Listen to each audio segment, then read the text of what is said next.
स्वागत है हमारे YouTube चैनल TGR क्लासेस 2.0 में।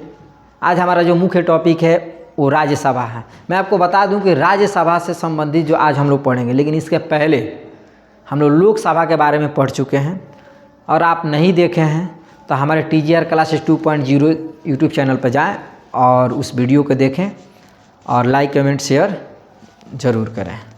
तो चलिए आज हम लोग पढ़ते हैं राज्यसभा संबंधित। मैं आपको इसके राज्यसभा से संबंधित बताने से पहले आपको एक चीज़ें बता दूं कि राज्यसभा, लोकसभा, राष्ट्रपति ये संसद के क्या होते हैं, एक अंग होते हैं। और संसद को 3 भागों में बांटा गया है, लोकसभा और राज्यसभा और राष्ट्रपति के बारे में। तो लोकसभा के बारे में हमने पढ़ लिया है, यानी कि संसद की बात करें तो भारत में एक संसद होगा 79 के तहत इसकी चर्चा की गई है। और लोकसभा जो है निम्न सदन होता है, जो अनुच्छेद आपका 81 में रखा गया है। और राज्यसभा जो उच्च सदन होता है, जो अनुच्छेद 80 में रखा गया है। ठीक है, तो आइए हम लोग पढ़ते हैं राज्यसभा के बारे में। ठीक है, राज्यसभा। देखिए, राज्यसभा की बात करें तो सबसे बड़ी चीज़ें आपको बता दें इसकी गठन। ठीक है, एक ही साथ व्याख्या कर देते हैं, एक लिख देते हैं। आपको लोकसभा के भी लगे हाथ थोड़ा सा मोटा मोटी बता देते हैं, है कि नहीं। इसकी गठन की बात करें तो राज्यसभा की नहीं बल्कि लोकसभा की बात कर रहे हैं अभी। लोकसभा की गठन हुई आपका 17 अप्रैल, है ना, 17 अप्रैल 1952। ठीक है, 17 अप्रैल 1952। पहली बैठक की बात करें तो पहली बैठक हुई है आपका 13 मई 1952 को। लोकसभा की बात कर रहे हैं। राज्यसभा की पहली बैठक की बात करें, पहली गठन तो 3 अप्रैल 1952, है कि नहीं। अब पहली बैठक हुई है ना, आपका 13 मई 1952। यानी कि राज्यसभा और लोकसभा की बैठक एक ही दिन हुई है, लेकिन गठन अलग अलग समय पे हुआ है, यानी कि अप्रैल में ही हुआ है कि नहीं। राज्यसभा को अनुच्छेद 80 में रखा गया। किस में रखा गया? राज्यसभा को अनुच्छेद 80 के तहत। लोकसभा को अनुच्छेद, है ना, 81 में रखा गया। किस में? 81। राज्यसभा को, है ना, उच्च सदन कहा जाता है। उच्च सदन, है ना, उच्च सदन होता है। और ये जो होता है आपका निम्न सदन होता है। कौन? लोकसभा निम्न सदन होता है। ठीक है, उच्च सदन, है ना। राज्यसभा क्या है? उच्च सदन। इसे अस्थाई सदन कहते हैं। क्या कहते हैं? अस्थाई, है ना, सदन कहते हैं, अस्थाई सदन। और ये क्या होता है? अस्थाई सदन होता है। अस्थाई सदन होता है। ठीक है, याद रखना है, भूलना नहीं है। ठीक है, अस्थाई सदन। अब अस्थाई सदन के होने के नाते ये कभी भंग नहीं होता है। कौन? राज्यसभा भंग नहीं होता है, यानी कि राज्यसभा भंग नहीं हो सकता है, लेकिन ये क्या हो सकता है? भंग हो सकता है। इनमें बात करें, राज्यसभा में जो सदस्य होते हैं उनकी उम्र की बात करें तो 30 वर्ष। कितना होना चाहिए? मिनिमम कितना वर्ष? 30 वर्ष होता है। लेकिन इसमें बात करें तो मिनिमम आपकी उम्र कितनी होनी चाहिए लोकसभा में?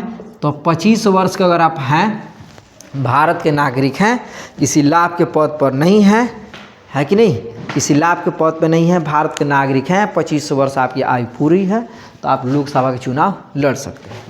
लेकिन राज्यसभा का चुनाव लड़ने के लिए उम्र कितनी होनी चाहिए? न्यूनतम 30 वर्ष होनी चाहिए, भारत के नागरिक होनी चाहिए और पागल दिवालिया ना हो, है कि नहीं, तो आप राज्यसभा का चुनाव लड़ सकते हैं। ठीक है, तो राज्यसभा अस्थाई सदन होता है। और इसमें कार्यकाल की बात करें तो कार्यकाल, है ना, 6 वर्ष का होता है। कितना? राज्यसभा में कार्यकाल कितना वर्ष का? 6 वर्ष का।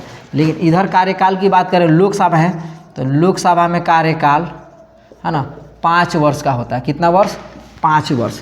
राज्यसभा में सदस्य जो होता है 1/3, राज्यसभा में सदस्यों की प्रत्येक 2 वर्षों में 1/3 सदस्य सेवानिवृत्त हो जाते हैं और नए सदस्य आते हैं। ठीक है, याद रखिएगा, यानी कि राज्यसभा में प्रत्येक 2 वर्ष, है ना, प्रत्येक 2 वर्षों में 1/3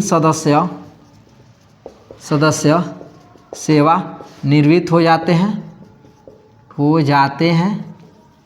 और है ना नए सदस्य आते हैं, याद रखिएगा।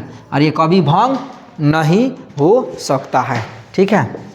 राज्यसभा याद रखिएगा, राज्यसभा जो है यानी कि सवाल पूछे जाते हैं कि उपराष्ट्रपति किस सभा के सभापति होते हैं, उपराष्ट्रपति किस सभा के सभापति होते हैं, तो उपराष्ट्रपति राज्यसभा के सभापति होते हैं, याद रखिएगा। उपराष्ट्रपति है ना राज्य सभा के सभापति होते हैं, ठीक है, याद रखिएगा, बोलना नहीं है, पहले बता दे रहे हैं। उपराष्ट्रपति राज्यसभा के सभापति होते हैं। कौन सभापति, तो पदेन सभापति है ना, ओह पदेन छूट गया कि सॉरी, उपराष्ट्रपति राज्यसभा के पदेन सभापति होते हैं, ठीक है, याद रखिएगा, भूलना नहीं, आपको बता दे रहे हैं, ठीक है।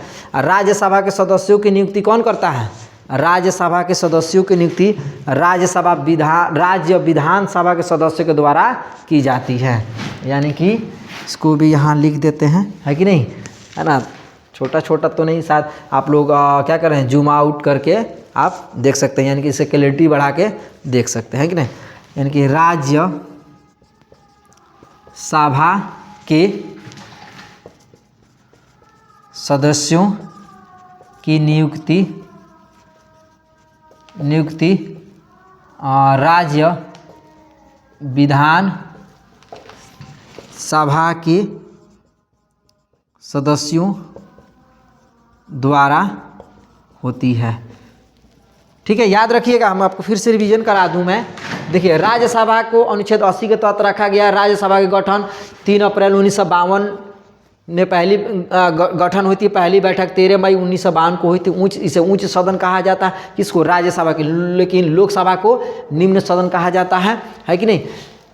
राज्यसभा कभी भंग नहीं हो सकता। उम्र इसके 30 वर्ष होती है और कार्यकाल 5 वर्ष होता है। प्रत्येक 2 वर्षों में 1/3 सदस्य सेवानिवृत्त हो जाते हैं और नए सदस्य आते हैं, और ये कभी भंग नहीं होता क्योंकि अस्थायी सदन होता है। उपराष्ट्रपति राज्यसभा के पदेन सभापति होते हैं। राज्यसभा के सदस्यों की नियुक्ति राज्य विधानसभा के सदस्यों द्वारा होती है, ठीक है। अब इसमें हम पढ़ेंगे राज्यसभा में सीटों की आवंटन, ठीक है, राज्यसभा में सीटों की आवंटन, ठीक है। इसको हम मिटा देते हैं, उसके बाद आपको बता रहे हैं इसे राज्यसभा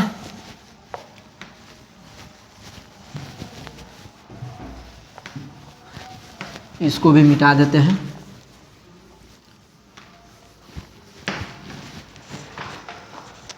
राज्यसभा में सीटों की आवंटन की बात करें, ठीक है, 229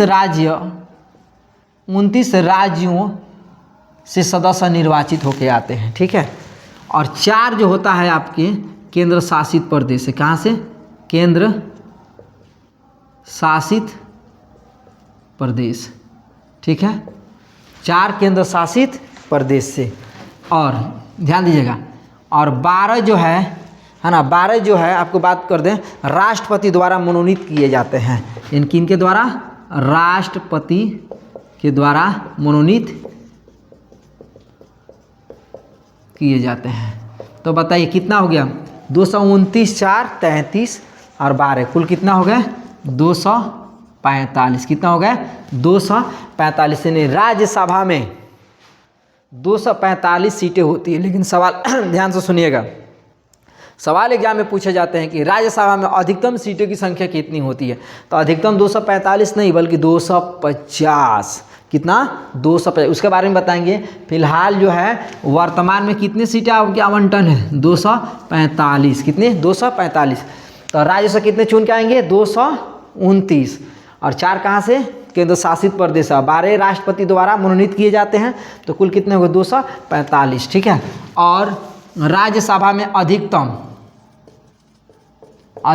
जो है आपके कितने सदस्य हो सकते हैं, तो अधिकतम की बात करें तो 250। कहाँ से, 250। 250 की बात कर दिया, आते कहाँ से, तो 230 आपको रहेंगे। 238 कहाँ से रहेंगे, आपके राज्यों से। कहाँ से चुन के आएंगे, राज्यों से।